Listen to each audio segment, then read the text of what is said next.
Down in South LA, Inglewood to be exact, there's a man who's changing people's lives through literally running the city.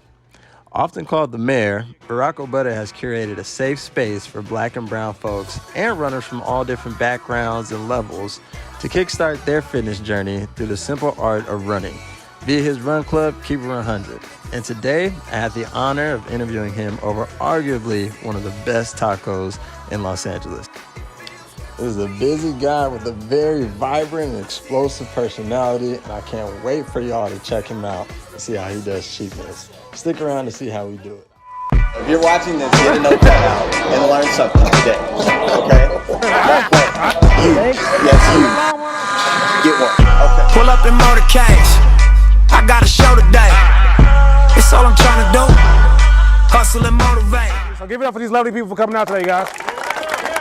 Thank you guys, thank you guys. Welcome you guys to the family today. We are a very supportive, uplifting, motivating group. What's 300 pounds? So give it up for her. To whoever, brought these lovely people out here, because I know it can be tough sometimes. But yeah, we do 3 miles here, nothing too crazy. Walk, run, skip, jump, hopscotch, whatever you gotta do, you're gonna do this 3 miles. Today, raise your hand. All my walkers, raise your hand. Where my mom at? Mom, come here, please. This is my mom, everybody. Listen. Mama Butta, walk extraordinaire. She will be your leader in this mission. Keep it! Keep it! 1, 2, 3. I love y'all. Have a good night. See y'all next Thursday. We here at Fresh Signatures by Chefy Double. I'm with my man Barack Butta, the mayor. Tell us a little bit about yourself, dog. What's up, man? I'm Butta, creative KeepitRun Hundred. They call me the mayor, the people's champ, Mr. LA, whatever you want to call me, man. Hey, thank you for having me, brother. Yes, sir. Yes, sir. So we're gonna get right into it. What sparked you to start running and start, your physical fitness journey? Man, running was something I just picked up because I gained some weight. One day I sent a picture of myself and didn't like the way it looked. I didn't feel like buying a gym membership, so I just started running. And you've been in a run club and you see what it's turned into, man. So running was just like a hobby at first, and over the years I started liking it a little bit more and more. With repetition and consistency, you get better at things, and it developed into a love of mine. So it's been a great. I started KeepitRun Hundred 3 years ago, so it's been a great journey ever since. And it's many more to go. Yeah, so absolutely.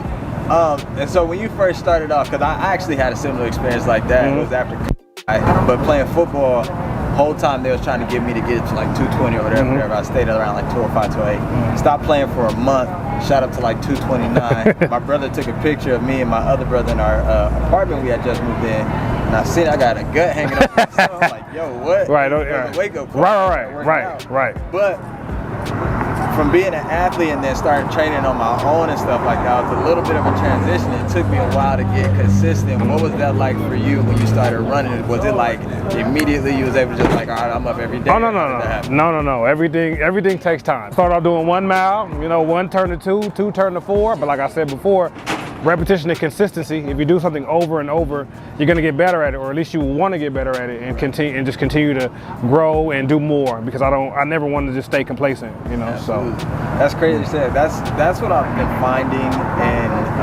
my life and in this season in my life in general about that consistency piece is so key. Right. And I've been finding that people who are successful, it's not like they do anything extraordinary. Right. Well, it's just like they keep doing it. You keep chipping away, man. Because like some people, the minimum is cool, but like what's past that? You know what I'm saying? Like I understand things are hard, and my quote to people is, on the other end of hard is everything that you want. So, you think, people go to school to get a degree. School is hard, work is hard, but when you achieve the things that you're trying to get to, it feels great. So me thinking I'd never run a marathon, I continue to just chip away at just different mileage points. I never thought I'd do 5 miles. I never thought I'd do 10 miles. But as I continue to keep going and, continue to just feel better about myself because I'm knocking down these barriers that I had on myself. What was that feeling like when you finished your first marathon? Man, great. Like That day was the day I fell in love with running. Wow. So, Wow. Yep, March 18th, 2018. So I'll never forget it because I always thought I couldn't do it or I would never be able to do it. So to be able to set a goal for myself, train towards that goal and accomplish it, like I said, nobody could take that from me. You know, it's because it's more mental than anything. People tend to psych themselves out because things hurt too much, or you know, the physical aspect takes over, and you know, you just feel these kind of ways. It makes you want to quit. And being able to push through, bro, it feels right. It's wild, and I shied away from that a little bit ago, and then with my own workout routine stuff like that, because I was like having some health issues or whatever, and I was just like, I'm not gonna put myself too much. And then like one day I was just working out, doing like this ab exercise, and I'm like, just keep going, going, because I heard somebody say like, if you stop in the middle of a set or something like that, you're training your body to stop in the middle of the set. Just keep going, stuff like that. And I'm like, dang, all right, it wasn't so bad. And I was done. Because it's all in here. Like it's all in your mind. So like, you Absolutely. know, I tell you, if you run 1 or 100 miles, it's gonna hurt. So just continue, just try to push through mentally, and you'll be fine. Yeah, you know? Absolutely.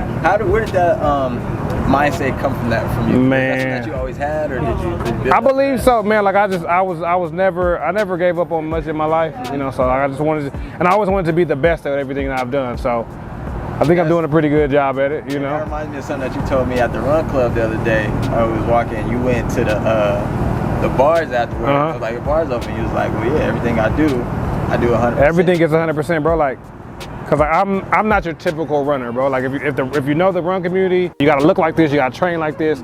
But me, I throw parties, I drink alcohol, I get lit. But then like if I give you that, if I tell you we're gonna be, if I plan to work out with you at 6 a.m., but I got, you know, had a little bit to drink the night before, I'm gonna be at the workout at 6.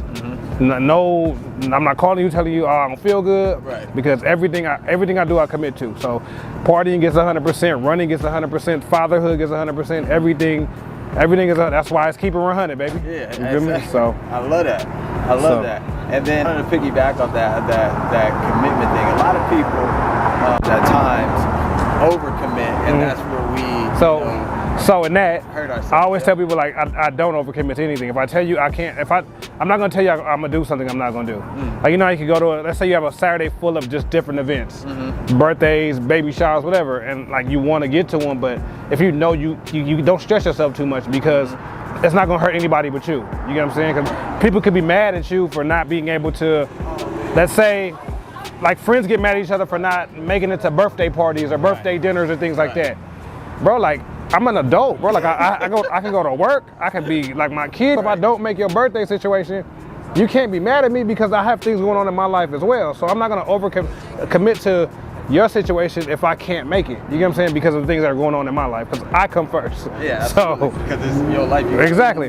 And so was that something that you also had to learn over time, or was I learned that over time. I learned that as becoming a parent, because like, you know, you have to do what you have to do for you and your child or your children, you know what I'm saying? So nobody else is more important than my kid, you know, so like if I gotta be with her, you can't be mad at me for it, but people are so like about them so much that like they'll get mad at you for taking care of your priorities, you get what I'm saying? Like, you know, so. That's huge. All right, and then going back to the running, so you started running 7 years ago, but the run club started 3 years ago. What kind of inspired you to kind of go from running on your own if you were doing it was just something I just wanted to get the homies out. Like I run, people say, you know, journaled my running on like Instagram and things like that. And people always hit me up like, oh, I want to come out or pull up with you or whatever. Nobody ever show up, you know. And then the tweet got good responses. Instagram got good response on Instagram. My first run, I had about 8 people. Now I'm getting 80 to 100 every week. So, you know, it's just planting that seed. And then I never thought or expected it to turn into what it's turned into. But I'm happy. I'm fulfilled in what I do. I'm able to impact my community through something that I love.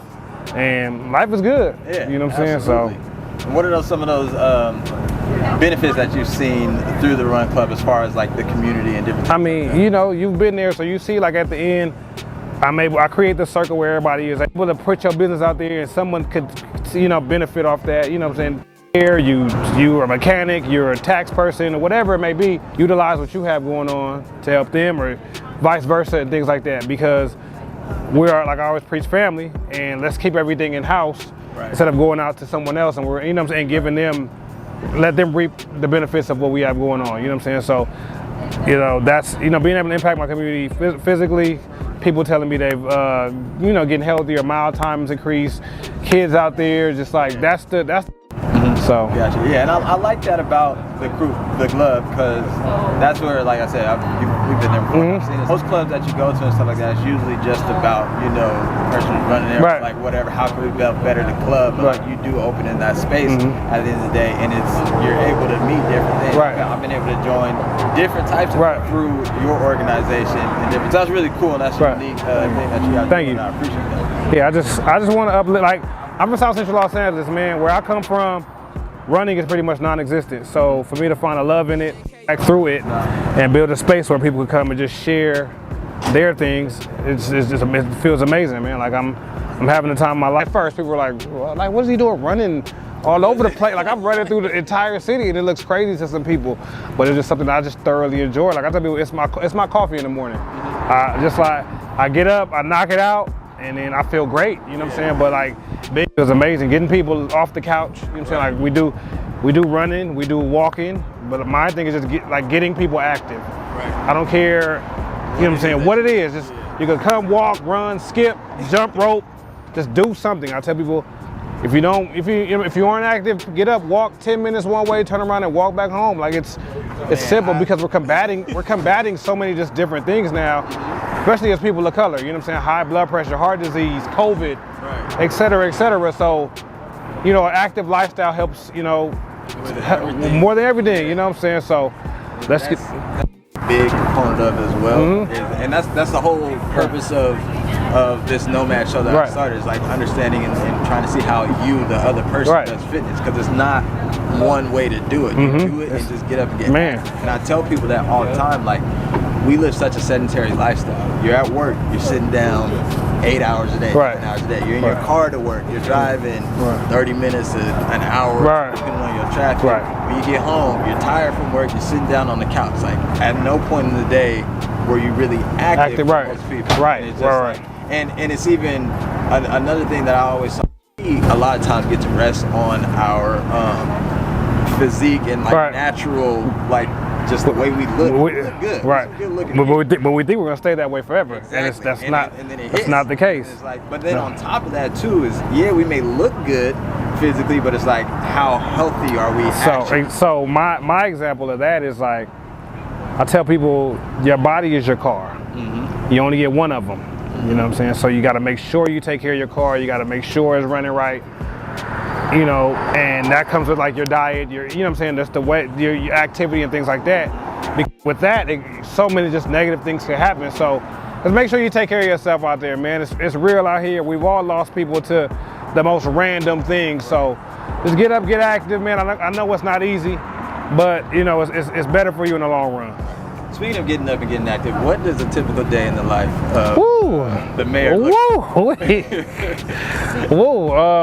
Man, I like to get stuff done early, so I'm up at like 5, not later than 5:30. I try to either get a run in or get in the gym, knock out whatever thing. So I'm in the gym till about probably like 8, here till about 11. My nap time is about 11:30 to about 1:30. That's why I get my sleep.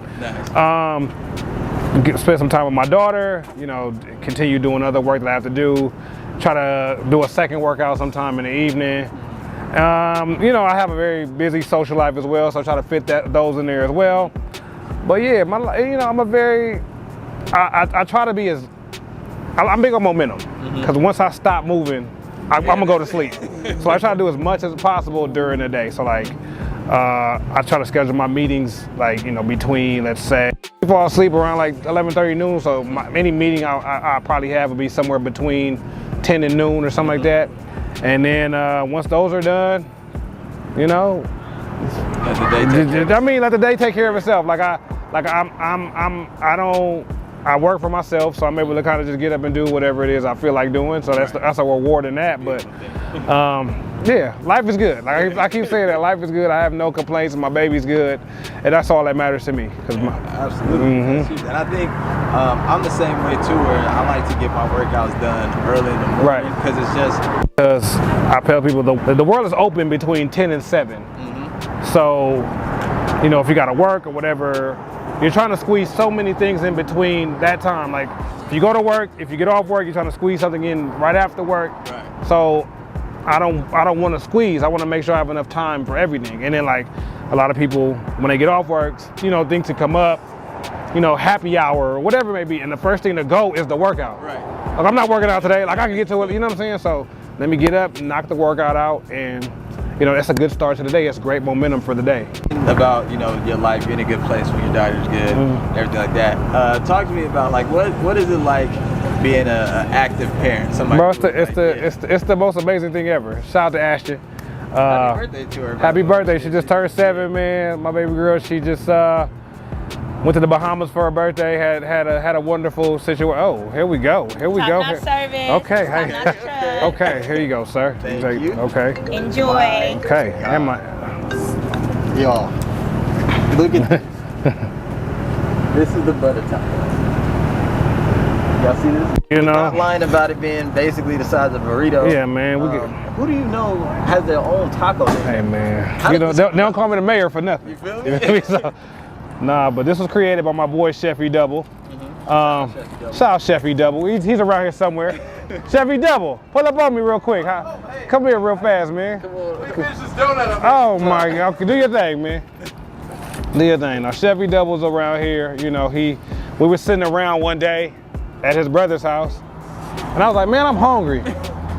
And then he just whipped this up. You know what I'm saying? And yeah, like. Hey man, creator of the Butta Taco, talk to him a little bit. I mean, you know, Butta came over one day and he wanted something to eat. And at this point, the function was over. You know what I mean? Well, he had pulled up and he wanted something to eat, and I was like, you know what, I'm gonna make you something special. The Butta Taco actually started off as the Butta plate. Yeah, it was a plate with And you can still get the butter over garlic noodles. Garlic noodles, right? But then we, you know, took it up, and this one just makes it a little bit more easier. But it's definitely an experience. I think Butta is an experience as people are getting to see where. You know what I'm saying? And just, you know, pulling people together in his community to do something great for health. So we want to make sure that every bite tastes a little bit of butter. You know what I'm saying? Can we eat the flowers? The flowers The flowers are man, edible, man. It's all edible. For sure. For sure, bro. For sure, bro. For sure. Let me see what this like. Dig in, bro. Let me know how you. This is hefty. Jesus. Let me know how you feel, man. Cause. Okay.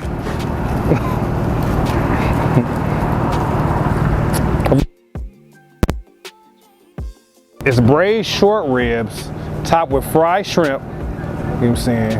Got some shishi sauce on there, and Chefy Double's world famous ETB sauce. ETB stands for everything tastes better. How is that? Oh my God. Okay. We love you, Butta! What's up?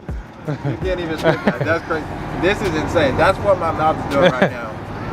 I don't even have words. I'm just about to keep eating. Give me a second.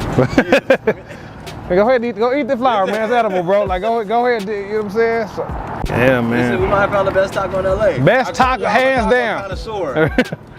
I know. My cameraman's looking at me crazy right now. This might be the best taco in LA. Bro. I'm not gonna lie to y'all. I'm telling y'all, we don't play over here, okay? What, this every Tuesday? There you go. Oh. Thank you. It's all good. We're from the ghetto. You know what I'm saying? Every Tuesday, we here. Slauson over here. Fresh signatures right here. E Double's here. You're gonna be here soon, so. Ask for the Butta Taco. Tell them I sent you. I don't know if you're gonna get a discount on that, but just tell them I sent you. But this is some heat. My God. This is. I'm a fan. I'm glad you enjoyed it, man. So, What's the? Sorry, I keep wanting to have a conversation, but this taco is just too fire. What's some advice you have for those two? So maybe somebody who is just starting out, maybe a young person, and then somebody else who get active again and different stuff like that. I mean, as far as like starting off with something, let's say entrepreneurship or something, my advice is like, love what you do. If you love what you do, it will never seem like work, and just give it everything you have. Find something you love and give it everything you have. Because me, I was working a great job. I quit it to run full time. You know, some people would have, you know, especially with a kid. Nobody would have ever just got up and, you know, left their job. It was just something I just felt like, because it was just something I felt like I needed to do, because I was at work every day, working crazy hours, not seeing my kid the way I wanted to, and all I wanted to do was run. So just love what you do, give it everything you have, and it can take you places you never thought you'd been before. I've been in rooms and places I would have never expected, you know what I'm saying? So, and as far as fatherhood, like it's just amazing, man. Like, it's the greatest thing I've ever done in my life. It's the absolute greatest thing I've ever done in my life. My child is a driving force in everything that I do. Like, I tell people, because people always thank me for what I've done and KeepitRun 100 because of her. Like, I would have never got up and ran if she didn't come and I didn't gain the weight or whatever. So, like, I tell people to thank her because. I should make moves already, and she ain't even. She just turned right. So, it's all about her. Like, so this is her thing. So she is KeepitRun 100. So. No, she's the driving force, and she made me more focused, the most focused and the most driven I've ever been in my life. So, And then last question before we get out of here, what's next for KeepitRun 100? So the LA Marathon was just announced, November 7th, and one big goal of mine is to train 50 runners for their very first marathon. So, me having the most reluctant group of people to run, which would be people of color. I want to get people out there for the very first time to do 26.2. You know, I spoke, you know, not the easiest thing to do, but just to get it done was, amazing. So, you know, I just want everybody, you know, oh wow, what do we have here, man? Oh man, This is an impromptu. We call this one. Oh man, the Butta donut. Listen, okay. Let me get up and show. Okay, if the Butta donut is here. Yo. Did we just unveil something new right here on the show? The Butta donut. That's ice cream, donut, Oreo, blueberries, some sort of sauce in there. Right. Listen, man. Oh man, this looks amazing. We still going on a marathon. Listen. I'm still gonna work out again tonight. You know what I'm saying? Woo. But nah, man. Yeah, that's huge. I think I'm gonna do something crazy right now. You know what I do want to do. I've always told myself one day I'm gonna run a marathon. Are you signing up? I'm gonna sign up. Let's get it. Right here, y'all heard it. You heard it here first. November 7th. Okay. Houston Haynes is gonna be in LA, running, walking, whatever. Whatever you gonna get across, I'm gonna get you across that line. I bet we're gonna do that then. For sure, my brother. Yes, sir. I appreciate you. Thank you. Thank you so much. Thank you for this. Man. This taco. Where can people find you? Oh, you can find me on Instagram at Barack_Obutta. That's BARACK_OBUTTA. The run club is at KeepitRun 100. Feel free to hit me up. You know, I respond to most messages. Well, let me not say most. I respond to the messages. So hit me up. And yeah, talk to you soon. All right, John, bet. For sure. Except Beans, where you at? Okay, Beans out here with the Wesley Snipes hat. Come on. I'll wait till then. Come on, Sydney Dean. What's going on, y'all? So my name is Quan. I go by Chef Beans. I created something intentional. People be intentional not only what they physically consume, but the content they consume. To one of my strong friends, and they was telling me in my state of being overwhelmed that I should count the planes in the sky. I'm like, what you mean by that? And he was like, planes are like blessings, but they can't land if you have baggage in your runway. And I thought about all the baggage that we have in our runway sometimes, whether that's self-sabotaging thoughts, self-sabotaging behavior, or not taking the time to be proud of ourselves. We work so hard, and sometimes we don't truly embrace it because we're too busy comparing ourselves to other people or comparing ourselves to other people's success. So if you truly want to live a fulfilled life, Take the time to clear that runway so all the blessings can land into your life. And make sure you keep it real. Not only keep it real, make sure you keep it 100. Hey, good job, Quan. Also, I just dropped my first book called Chef Bean's Recipe to a Woman's Heart. Oh, okay. If y'all want to support that, let me know. I got a couple on me. I mean, listen, I wrote a couple lines in there. You know what I'm saying? I was his muse. You feel me? You know what I'm saying? But no, thank you, Quan.